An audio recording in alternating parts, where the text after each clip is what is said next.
Welcome to my channel. ఈరోజు మనము బ్రహ్మంగారి మాలాధారణ విధానం గురించి తెలుసుకుందాం. శ్రీ వీరబ్రహ్మేంద్ర స్వామి మఠాధిపతుల చేత మాలాధారణ చేయించుకుంటే ఉత్తమం.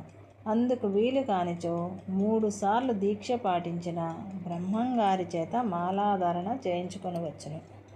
లేదా తల్లి, తండ్రి, గురువులలో ఎవరైనా గాయత్రి మంత్రోచ్చారణ చేస్తూ మాల వేయవచ్చును.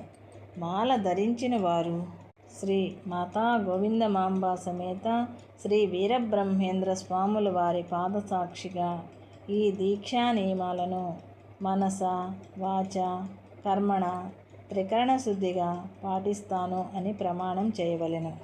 మాల కోసము 108 కానీ 54 రుద్రాక్షలు లేదా తులసి పూసలను వాడుకొనవచ్చును. మాల యందు బ్రహ్మంగారి ప్రతిమ ఉండవలెను. దీక్షలో ఉన్నవారిని బ్రహ్మం అని పిలవాలి. Thanks for watching.